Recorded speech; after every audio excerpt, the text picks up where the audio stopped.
Setahu saya ya, entah benar entah enggak ya. Begitu waktu berlalu, yang pertama kali lenyap di dalam hidup kita tak tersisa itu, hampir tak tersisa itu gejolak emosi. Kalau kita hari ini misalnya membangun jalan itu akan hilang, iya, tapi butuh waktu cukup lama untuk bahwa itu akan lenyap. Kalau kita kemarin hari ini membaca sesuatu, besok sesuatu saat akan hilang, tapi butuh proses waktu yang cukup lama untuk itu hilang dari kepala kita gitu ya, dan seterusnya.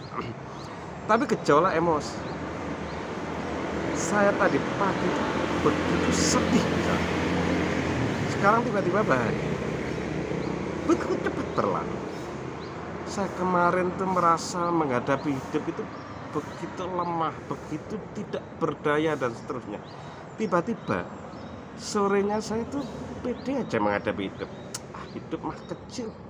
Hidup apa hanya dilewati, tidur makan aja udah beres, hidup lewat. Misalnya kayak itu.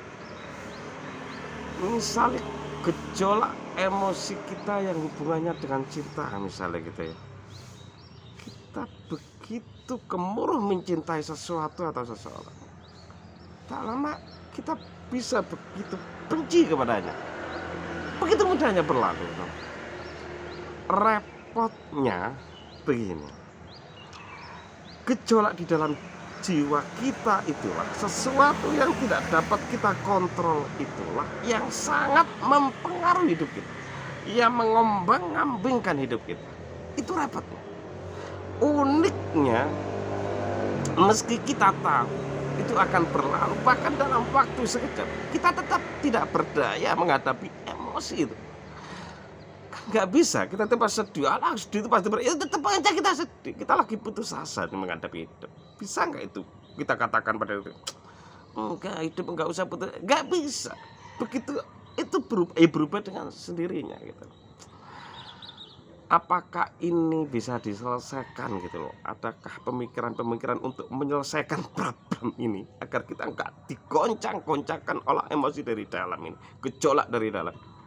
Nggak ada. Para filosof setahu saya hampir semuanya berbicara soal ini, dan semua nggak ada yang punya solusi praktis dan memang efektif. Nggak ada yang memberi makna terhadap hidup, ada yang memberi solusi hidup dengan menerima apapun yang diterima, mengiyakan hidup. Ada yang dengan memberi solusi pemikiran bahwa hidup memang nggak berarti, kita hidup dan mati begitu saja. Atau tapi apakah selesai? Nggak selesai, ya bangkit kayak gini aja kan. Kita itu tetap digoncang-gancangkan, gejolak di dalam jiwa itu kan tetap aja. Bahkan di dalam dunia mistis pun memberi solusi, kalau mau kayak enak ngomongnya itu ya, dunia toriko gitu. Apakah itu memberi solusi? Enggak.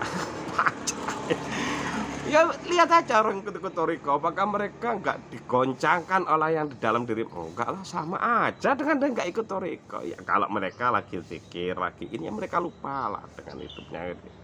Tapi begitu selesai ya tatap. Bahkan ada orang yang dulu sangat terkenal membuat buku itu judulnya La Tahzan, jangan bersedih. Tapi dia mengakui juga, apakah dia juga bersedih? Iyalah, tetap aja walaupun dia menulis buku yang judulnya La Tahzan, jangan sedih. Hanya saja dia berpikir kalau ketika dia sedih, dia akan membaca kembali bukunya tersebut. Artinya, apa yang dia tulis tersebut tidak menjadi solusi atas goncangan-goncangan itu dari dalam. Adakah solusi? Tidak ada. Gak ada. Nah terus ngapain dia ngomong enggak? Saya itu hanya apa ya? Hanya ingat maha benar Allah di dalam firman-Nya di dalam Al-Qur'an surat Al-Nisa itu. Khuliqal insanu dha'ifa. Manusia itu anjane lemah. Dan Allah benar ketika memfirmankan hal itu. Hanya sekian saja. Hanya itu saja. Sekian. Assalamualaikum warahmatullahi wabarakatuh.